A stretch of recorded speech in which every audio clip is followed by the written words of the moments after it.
Yorana Kuraora et bienvenue dans Manava. Nous sommes nombreux à avoir goûté au balenio. Je vous propose aujourd'hui qu'on le laisse dans le placard et qu'on parle de communication non violente, de CNV, avec nos invités. Thomas Dansembourg, psychothérapeute spécialiste de la communication non violente. Marie Perard, directrice de l'IIME, l'Institut d'insertion médico-éducatif. Yorana. Aurélie Torres, co-gérante de Apiora. Yorana. Et enfin, Mélanie Chable, responsable expérience employée à ATN. Yorana. On va commencer cette émission avec Thomas. Tu es le spécialiste de la CNV en Polynésie française. Est-ce que tu peux nous expliquer cette approche ? Oui, c'est une approche basée sur la conscience et l'expérience que les êtres humains ont tous les mêmes besoins. Ils sont heureux, joyeux lorsque leurs besoins sont nourris et respectés, et ils sont malheureux, tristes ou violents lorsque leurs besoins ne sont pas respectés. Nous pouvons tous être violents lorsque notre besoin d'être écouté, compris, aimé, en appartenance inclus n'est pas nourri. Tout le monde pourrait être violent. Et donc la violence n'est pas l'expression de notre nature, contrairement à ce qu'on croit. La violence est l'expression de la frustration de notre nature. D'où l'importance d'apprendre à bien connaître notre nature pour la respecter et la faire respecter. Alors, tu fais des formations auxquelles Marie a participé. Est-ce que tu peux nous expliquer pourquoi y avoir participé ? Alors au départ, c'est une initiative du ministère des Solidarités. L'IME fait partie des établissements qui sont sous sa tutelle. Et l'idée, effectivement, c'est de proposer aux agents de la fonction publique d'être initiés, sensibilisés à la CNV afin de mieux accueillir les usagers. Au niveau de l'IME, moi j'ai fait le choix d'y participer et avec une vingtaine de membres de l'équipe, justement de façon à mieux accueillir les 200 enfants et les 200 familles accueillies dans l'établissement. Parfait. Marie, toi, tu es dans une entreprise. Mélanie, pardon. Tu es dans une entreprise. Est-ce que tu peux nous parler de l'importance de la CNV dans le milieu professionnel ? Oui, donc ça fait maintenant 8 ans à peu près que RT Inouï a entamé une démarche visant à justement améliorer la communication dans l'entreprise, aller vers un climat plus serein et bienveillant. Donc on propose différentes formations, dont des formations sur la communication avec les méthodes de la communication non violente. Voilà, on a lancé cette démarche pour vraiment aller vers davantage de communication. Donc on travaille avec plusieurs organismes, on fait plusieurs formations et notamment ces formations sur la CNV. Et enfin, un autre milieu qui est, je suppose, essentiel, Aurélie, comment est-ce que la CNV peut être appliquée chez les jeunes, pardon ? Oui, alors effectivement, on intervient aussi dans les collèges parce que c'est important d'apprendre ces techniques dès le plus jeune âge. Et finalement, plus on est jeune, plus c'est facile d'apprendre la communication non violente. Et puis après, ça fait des citoyens, ça fait des personnes au niveau du travail qui vont plus facilement travailler ensemble, se comprendre, collaborer et du coup être aussi beaucoup plus créatif. Donc, ça faisait partie de ma deuxième question. Est-ce que c'est pas justement plus compliqué pour des jeunes d'assimiler, de comprendre la communication non violente ? Je pense pas que ce soit plus compliqué parce que la communication non violente, c'est les bases de l'humain en fait. Donc finalement, on revient aux bases, qui je suis, comment je fonctionne, mes émotions. Donc on traverse tous des émotions et même peut-être même chez les jeunes, il y a plus de spontanéité. Après, dans les méthodes de formation, là effectivement, on va choisir des outils qui sont plus adaptés à ce public. On reviendra aux méthodes juste après. Thomas, est-ce que tu peux nous expliquer les principes clés de la CNV ? L'idée, c'est d'apprendre à bien comprendre le fonctionnement de l'humain en moi. C'est difficile d'être proche de l'humain devant moi si je ne comprends pas l'humain à l'intérieur de moi. Et là, nous avons besoin de pallier un manque considérable dans nos éducations qui consiste à nommer les émotions qui m'habitent, identifier et savoir nommer les émotions qui m'habitent. Donc, apprendre le langage émotionnel qui nous manque très très souvent. Plutôt que de balancer mon poing dans la figure de l'autre ou ma critique ou mon injure, ce qui malheureusement nous arrive souvent, arriver à dire « je suis en colère parce que j'aimerais qu'on se parle et qu'on s'écoute. Serais-tu d'accord de m'écouter pendant 5 minutes ?» Si je n'ai pas ce discernement pour réaliser « je suis en colère et j'ai besoin d'écoute », si j'écoute pas ce qui se passe en moi, je vais dire tu m'écoutes jamais, tu es insupportable, tu es comme ton père ou comme ta mère, et je suis parti dans la querelle habituelle, la friction qui est fatigante, qui est épuisante, et donc nous allons gagner une énorme énergie à apprendre à écouter ce qui se passe en soi pour le nommer avec des mots très simples. Est-ce que c'est un principe universel ou est-ce que ça s'adapte à des spécificités culturelles? Jusqu'ici, je voyage pas mal, je vois que c'est un principe universel. Tous les êtres humains sur la planète ont envie d'avoir de belles et profondes relations avec eux et avec leur entourage. Ils souhaitent ça, c'est leur rêve le plus profond. Et malheureusement, faute de ces apprentissages de base, malheureusement, souvent, ils s'empoignent dans le couple avec le conjoint ou la conjointe qu'ils ont pourtant épousé ou avec qui ils se sont mis par amour, avec les enfants qu'on a mis au monde par amour, et on finit par s'empoigner parce qu'on manque de moyens. Et donc, je réalise que partout à travers la planète, nous avons besoin de développer les moyens d'une meilleure relation à soi, aux autres et à la vie. Alors, il y a des conflits dans des familles, mais il y a aussi des conflits en entreprise. Est-ce que tu as des exemples concrets, Mélanie, comment dire, d'exemples où la CNV, de situations où la CNV a été positive? Oui, alors en effet, en entreprise, on gère des humains, donc forcément des conflits. L'idée de la CNV, c'est justement de pouvoir les anticiper ou, s'ils sont déjà là, pouvoir justement les corriger, en tout cas arriver à ce que ce conflit ait un terme. C'est difficile de mesurer l'impact parce qu'on parle d'humains, donc on n'a pas vraiment de chiffres. Néanmoins, on a régulièrement des retours de salariés ou de managers sur le type de formation que l'on fait qui nous disent, voilà, moi j'ai pu mettre en place tel ou tel outil et en effet, ça a apaisé les tensions dans l'entreprise. Donc c'est vraiment un travail sur soi d'abord et pouvoir travailler ensuite sur ses relations avec les autres, pouvoir exprimer ses émotions, c'est ce qu'on disait aussi, et pouvoir co-construire dans l'entreprise. Marie, est-ce que de ton côté, la CNV permet de faciliter le dialogue entre les différents agents? Oui, alors tout à fait. L'idée, comme le disait Thomas tout à l'heure, c'est mieux se connaître pour pouvoir mieux communiquer. Si on veut que les relations soient harmonieuses au sein de l'équipe, que les agents puissent se parler avec respect au cours d'une réunion, par exemple, ou sur des sujets qui peuvent être parfois sensibles dans le cadre du travail, l'idée de pouvoir avoir ce recul et cette distance un petit peu avec ses émotions pour pouvoir accueillir aussi les émotions de l'autre, elle est essentielle. Voilà. Et avec les enfants, justement, parce qu'on parle d'enfants porteurs de handicap, est-ce que la CNV permet une facilité? Alors, il y a deux choses. Au niveau de l'IME, on accueille des enfants porteurs de déficience intellectuelle. Alors, la déficience intellectuelle, souvent, a l'impact quand même la conscience de soi. Mais ce que l'on sait, c'est que les enfants, ils ont de toute façon à parler d'eux. Ils ont des choses à dire. Et quel que soit le registre. Donc, effectivement, la CNV, ça veut dire que les éducateurs, les personnes qui vont les accompagner, vont être capables de se poser face à une colère, face à une grosse crise parfois, de se poser et de pouvoir aider l'enfant et l'accompagner pour qu'il puisse verbaliser ce qu'il est en train de vivre et de ressentir. Le troisième impact, très honnêtement pour nous, très important à l'IME, c'est l'accueil des familles. Parce que si pour les enfants, le discernement peut être compliqué, pour les familles, les papas, les mamans, les tatis, les tontons qui vivent le handicap et l'accompagnement de leur enfant, pouvoir effectivement accueillir leur vécu, leur ressenti est essentiel. Voilà. Okay. Est-ce que c'est aussi utile justement pour les relations entre les parents et les enfants?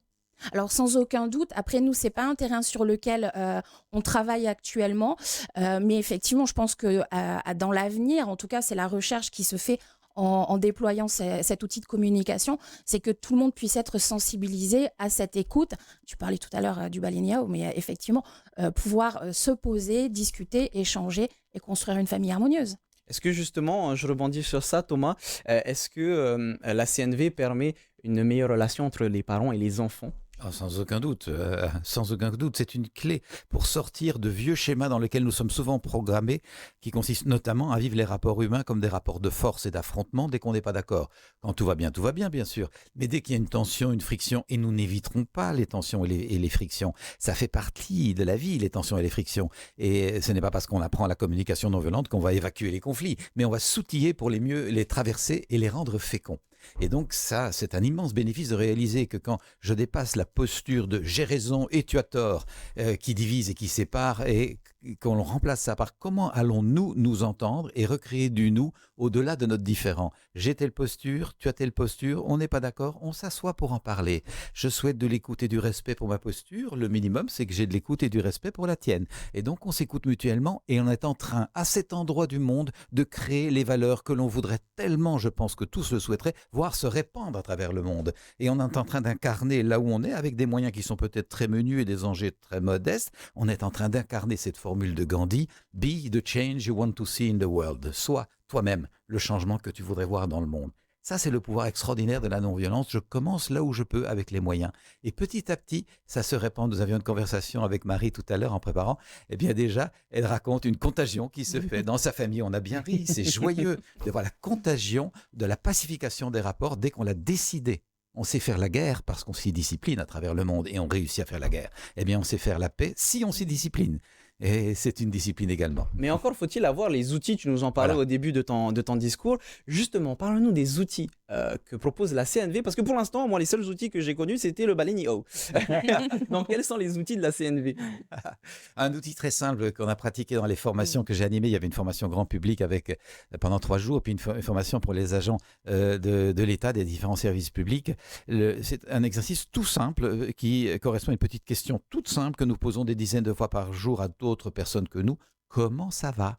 Et nous allons nous la poser à nous-mêmes, le premier être humain dont nous avons la charge et dont il s'agit d'assurer le bien-être. Si nous voulons que le bien-être soit contagieux, commençons par nous. Et donc, on va écouter cette petite question, comment tu vas, toi, là-dedans, avec 2 clés de discernement très éclairantes. C'est que je ne peux pas ne pas ressentir, je ressens tout le temps. C'est ma nature humaine d'être un cœur qui bat. Et j'ai besoin d'aller au-delà des conditionnements familiaux, culturels, très, très répandus, et je découvre qu'ils le sont aussi ici, alors que moi, je viens de Belgique, donc d'Europe, d'Occident, de métropole. Il y a une gangue de culture disant qu'on va résoudre tout par la raison, par l'analyse, par l'intellect. Et malheureusement, lorsqu'on comprime les émotions et qu'on ne s'occupe pas de nos émotions, elles s'occupent de nous. Les émotions dont on ne s'occupe pas s'occupent de nous. Et donc, on va apprendre à se poser la question, comment ça va? Et écouter les sentiments agréables, qui sont des clignotants qui renseignent des besoins nourris. Ce matin, je me sens joyeux parce que j'échange avec vous, je peux transmettre ce que j'aime, je suis heureux d'être invité et que ce processus soit connu. Et donc, j'écoute les sentiments agréables parce que ça me nourrit, ça m'inspire, ça me donne de la joie et de l'élan d'aller par là. Mais je pourrais, c'est pas le cas, mais me sentir fatigué ou déçu ou découragé de quelque chose. J'écoute aussi la partie de moi qui va pas bien, parce que ce sont aussi des signaux sur mon tableau de bord pour dire il y a des besoins qui sont en creux, qui sont en manque. Exactement comme quand je conduis une voiture, il y a un signal qui me dit attention, tu manques d'essence, tu vas tomber en panne. Et j'écoute ce clignotant, sinon je vais tomber en panne. Et je ne le juge donc pas négatif. Donc la communication non violente nous invite à accueillir tout le ressenti, agréable ou désagréable, sans plus le juger positif ou négatif. Ces ressentis, agréables ou désagréables, ils sont parfois complexes pour des adolescents à comprendre. Donc déjà, en tant qu'adulte, c'est parfois complexe de les comprendre, mais en tant qu'adolescent, ça peut être pire parfois. Quels sont concrètement, Aurélie, les outils que vous mettez en place dans les collèges, les lycées, les écoles? Alors, on parle d'outils relationnels. Donc, effectivement, on a plusieurs étapes. La première étape, c'est d'abord faire connaissance avec l'autre, avant de parler de soi, parce qu'il y a une pudeur chez les adolescents qu'on essaye de respecter, parce qu'on est dans des classes de 30 élèves, et donc forcément, c'est important de s'adapter aussi. Donc déjà, c'est d'aller vers l'autre, même les personnes avec lesquelles j'ai pas d'affinité, sortir des étiquettes. Effectivement, on peut être en relation sans forcément apprécier l'autre, et c'est OK. On n'est pas obligé de s'aimer, en fait. Être en relation, c'est pas forcément s'aimer. Mais on partage un moment de vie ensemble. Là, en l'occurrence, ils sont camarades dans une classe. Et donc, c'est apprendre déjà à aller vers l'autre et puis aussi d'avoir un autre regard sur l'autre. Donc, on sort des étiquettes aussi. Donc, on va travailler sur du vocabulaire, parce que c'est ça aussi la communication non violente, c'est être précis dans les mots, le plus précis possible dans ce que l'on vit en termes de sentiments, en termes de besoins. Nous, on va travailler aussi sur les qualités. On commence par des choses simples, nommer une qualité à son voisin. Et bien entendu, on les fait changer de place pour pouvoir effectivement aller aussi vers d'autres personnes qui connaissent moins. Et puis finalement, on se rend compte que toutes ces qualités-là, elles sont importantes dans un groupe, parce qu'on parle d'intelligence collective aussi, on parle de collectivité. Donc finalement, seul, je ne suis pas grand-chose, mais ensemble, on peut faire beaucoup de choses. Donc voilà, il y a ça. Et puis après, bien sûr, petit à petit, on va aller vers l'intériorité, travailler sur les clignotants dont on parlait tout à l'heure. Pour les jeunes, ce qui est difficile, c'est de ralentir. Voilà, c'est sûr qu'on est dans une société de la vitesse, et peut-être encore plus pour nos jeunes, effectivement, avec les réseaux sociaux. Donc on leur apprend à ralentir, à s'écouter. Et je pense que c'est le plus difficile. La communication, parler, ça, ils savent faire. Enfin, ils pensent savoir faire. Et quand on parle de la communication, justement, pour eux, c'est parler, échanger, dire, écrire, envoyer des messages, ça, OK. Mais écouter, et ça, c'est un apprentissage. Écouter jusqu'au bout, écouter et être sûr d'avoir compris. Voilà. Donc, c'est un petit peu ça qu'on voit en très peu de séances, malheureusement, mais c'est déjà un bon début. Mélanie, je vais passer à toi maintenant. On va parler de l'ouverture de notre culture aux autres avec ATN. Comment est-ce que la CNV peut-elle favoriser la compréhension mutuelle et le respect entre ces différentes cultures? Question difficile. En fait, par tous les outils que viennent de nous donner déjà Aurélie et Thomas, on travaille beaucoup sur la communication, sur l'expression des besoins, sur pouvoir ressentir déjà quelque chose et pouvoir l'exprimer. Donc c'est vrai que culturellement, on peut parfois ne pas se comprendre. Néanmoins, quand on a des outils et qu'on sait exprimer ses besoins, ça permet aussi justement d'être dans l'écoute active. C'est ce que disait Aurélie par rapport aux lycéens. Et c'est vrai que tout ce qu'on peut adapter aux lycéens, on peut aussi le retransmettre finalement dans l'entreprise parce qu'on rencontre aussi des problématiques de communication, qu'elles soient interculturelles, intergénérationnelles. Donc finalement, ces outils, ils peuvent s'adapter très bien dans le monde de l'entreprise. Donc au final, vous mettez en place de la communication non violente entre les agents, mais aussi entre les agents et les voyageurs? Alors non, c'est plus un outil qu'on donne à nos salariés. Néanmoins, les salariés, que ce soit des managers qui vont l'appliquer pour eux-mêmes, pour leur équipe, également les salariés. Donc par rapport aux voyageurs, ça peut être en effet les personnes qui sont en contact avec nos clients, donc comme les commerciaux par exemple, nos vendeurs. Donc ça va les doter en effet d'outils qui vont leur permettre de mieux communiquer, que ce soit entre collègues, entre managers, dans l'équipe ou avec les clients. Marie, est-ce que tu as des exemples concrets où la CNV a pu réussir à débloquer un conflit, par exemple? Alors, nous, la formation, elle a eu lieu il y a 10 jours. Donc là, on est dans l'étape de la sensibilisation et de la découverte de l'outil. Les éducateurs comme moi qui avons fait la formation, là maintenant, et ensuite, qu'est-ce qu'on construit? On a été sensibilisés, on a compris que c'était un outil intéressant. Maintenant, comment est-ce qu'on va construire? Après, notre cœur de métier, c'est d'être éducateur. Donc effectivement, de fait, on a quand même une approche où, de toute façon, on prend le temps de se poser, d'écouter, d'échanger. Ça fait déjà partie de la construction de notre métier. Et je pense que c'est pour ça aussi que la formation, elle a fait écho en nous, parce qu'on se rend compte que c'est un outil supplémentaire à notre bagage d'outils éducatifs, quoi. Thomas, certains parents sont catégoriques. Une bonne claque de temps en temps, ça fait pas de mal. Comment est-ce que tu peux réagir à ce genre de phrase? C'est une vieille programmation de vivre les rapports humains comme des rapports de force, je l'évoquais tout à l'heure, et des rapports d'affrontement. Et c'est un vieux système qui est sans doute été reptilien au départ, qui a pu peut-être nous sauver la vie par moment, d'être dans l'agressivité. C'est devenu pavlovien, nous recopions ça par imitation. Et c'est vraiment pas la seule façon de fonctionner. J'aimerais tellement faire passer ce message que la violence n'est pas une fatalité et que si nous nous entretenons dans des rapports de violence avec nos enfants, ils encodent le modèle parce qu'ils l'ont vu faire, ils l'ont vu cautionné par l'autorité première pour l'enfant qui est le parent et donc ils continuent de le reproduire. Mais quelle tragédie! Il est temps d'arrêter ça et de voir que nous pouvons donner de la structure et de la rigueur à notre éducation autrement qu'en se tapant dessus. Nous avons besoin d'apprendre à mettre des mots très clairs et de l'écoute très attentive pour donner de la bienveillance. Et je rappelle l'étymologie du mot qui n'a rien de bisounours. Bienveiller, c'est veiller bien. Et je suis donc un veilleur attentif à la qualité de la relation avec mon enfant pour lui donner un modèle du monde qui soit inspirant, dans lequel il ait envie de vivre et pas dans lequel il se ratatine pour éviter le coup suivant et puis il se vengera plus tard sur sa copine, son copain ou ses employés quand il sera patron. C'est parfois vicieux puisque certains adultes ayant vécu cette communication violente, justement, estiment que sans ça, eux-mêmes seraient peut-être devenus des délinquants. Alors, ce qu'ils regrettent là-dedans, c'est de ne pas avoir reçu de la structure bienveillante. Ils ont réalisé le bénéfice qu'il y avait à avoir une structure et des parents qui sont clairs et qui transmettent des valeurs. Ça, c'est très important. Et là, le shift auquel nous sommes invités aujourd'hui, je pense profondément sur le plan de la planète, c'est de quitter les rapports de violence pour créer des rapports de collégialité. Et ça comporte aussi donner de la structure, bien sûr. Aurélie, est-ce que tu as déjà rencontré des enfants qui souffrent d'une éducation violente aujourd'hui et en quoi est-ce que la communication non violente peut permettre d'aider ces enfants? Alors moi, je ne rencontre pas les enfants. Par contre, je peux te parler des détenus, parce qu'on intervient en prison auprès des détenus dans le cadre des violences conjugales. Et ce qui est quand même super intéressant, parce que c'est des outils qui sont très simples, qu'on utilise du coup en Polynésie. Et à chaque fois, les retours, c'est « mais dommage qu'on n'ait pas appris ça plus jeune, on n'en serait pas là ». Et il y a vraiment une demande, ils nous demandent d'aller dans les écoles pour que justement le plus grand nombre puisse bénéficier de ces outils.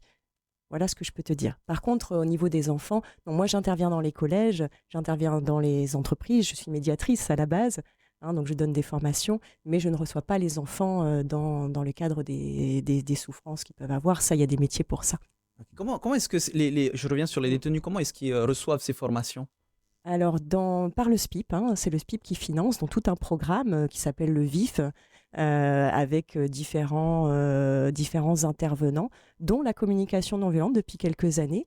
Et on a quand même 30 heures, hein, c'est pas rien, donc c'est un vrai programme.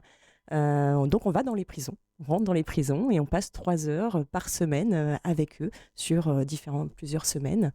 Ouais. Et émotionnellement, comment est-ce qu'ils le ressentent? Est-ce qu'ils sont ouverts justement à cette nouvelle forme de communication? Complètement. C'est vraiment génial et c'est vraiment quelque chose que j'ai vraiment particulièrement envie de diffuser. On a aussi un projet pilote avec le tribunal forain aussi pour aller dans les îles aussi en médiation, parce que dans les îles aussi, il y a un gros manque.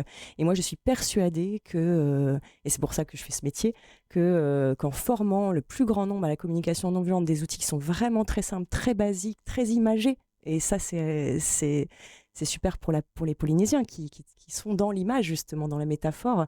On peut éradiquer cette violence. Voilà. J'y crois, en tout cas. Thomas, dans ce pays, on est un pays un petit peu éparpillé, un peu éclaté. Comment est-ce qu'on peut accéder à ce genre de formation? Je souhaiterais qu'elle se répande de plus en plus dans l'éducation et que tout enfant qui va à l'école ait l'occasion, à côté de lire, écrire et calculer, qui sont les piliers fondamentaux de la scolarité, apprenne à savoir qui je suis, comment je me sens, qu'est-ce que ça dit de moi, par où va ma vie, quelle est ma boussole et par où me donne-t-elle mon or à moi et pas le copier-coller de la mode ou de l'époque.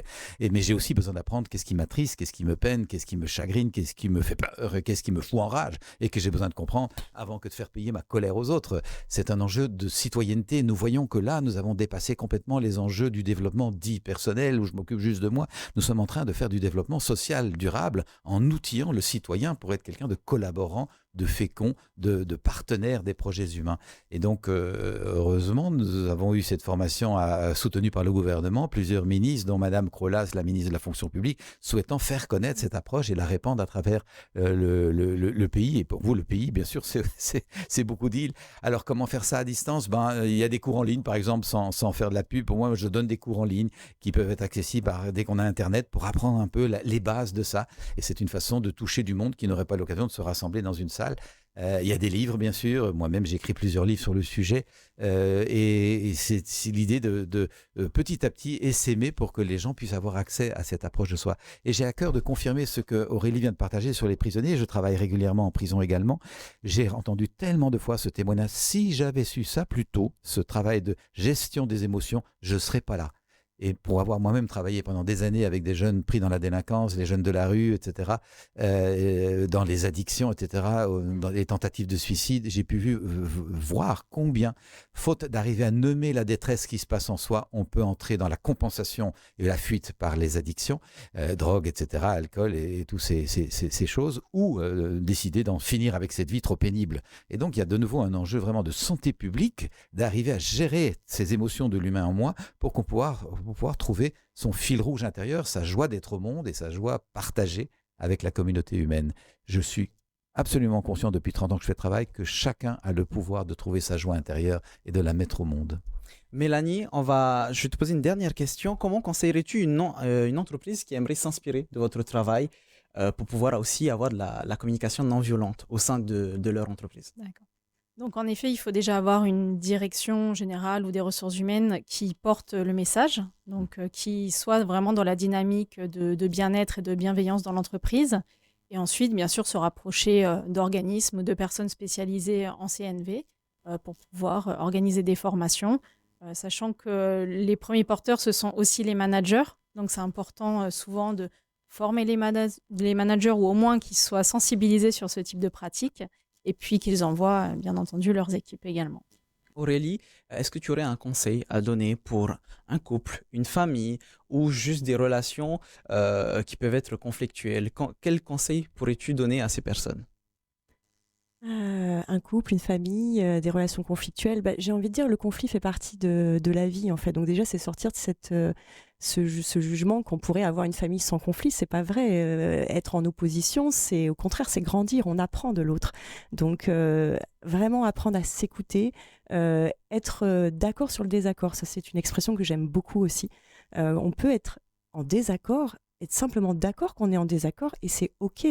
Hein, on n'est pas obligé de convaincre l'autre ou de chercher qui a la meilleure solution, etc. Donc c'est vraiment apprendre à vivre ensemble et apprendre à vivre de ces différences.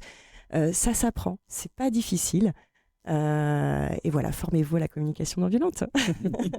Marie, si tu devais retenir une seule chose des formations de Thomas, attention, il est là. Hein. Et il y en a, en vérité, il y en a beaucoup à retenir à titre personnel comme à titre professionnel.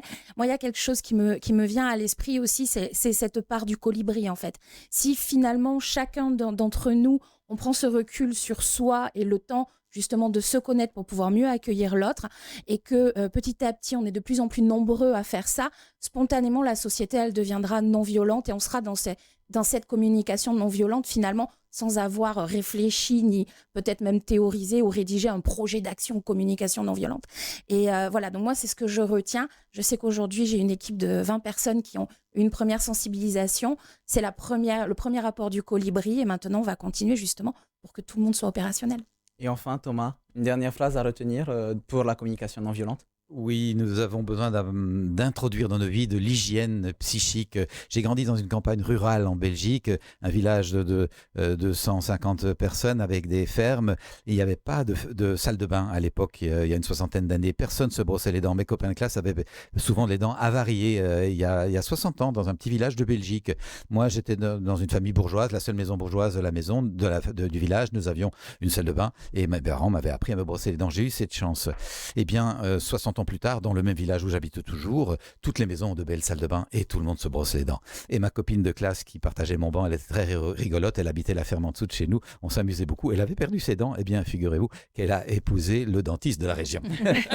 C'est une belle revanche sur la vie. Je veux dire par là que si en 60 ans, ce qui est rien pour l'histoire de l'humanité, on a introduit des rituels d'hygiène physique évidents, on prend des douches, on se lave les cheveux, on prend soin de soi, on se brosse les dents plusieurs fois par jour, ça s'est répandu à travers la planète pratiquement partout, eh bien, et comme une évidence, quoi. C'est clair qu'on l'on fait ça par soin de soi et par respect de l'autre aussi, il y a de la courtoisie là-dedans. Eh bien, je pense que dans les années qui viennent, très prochainement, nous allons faire la même chose avec des rituels psychospirituels. Je prends soin de l'humain que je suis, par respect de moi, pour ma santé psychique, et par respect de l'autre, parce que je ne vais pas envahir l'autre avec ma mauvaise humeur. Parfait. Ben, on souhaite que la communication non violente se propage ici en Polynésie et ailleurs. Ça fait un vrai bol d'air dans notre quotidien parfois morose. Merci à tous Merci pour à vos toi. réponses. Merci. Votre émission est disponible en replay. Tout de suite, ça sera votre VA, votre journal en tahitien. On se retrouve demain à 17h15. En attendant, passez une bonne soirée. Trahoma Parhayane.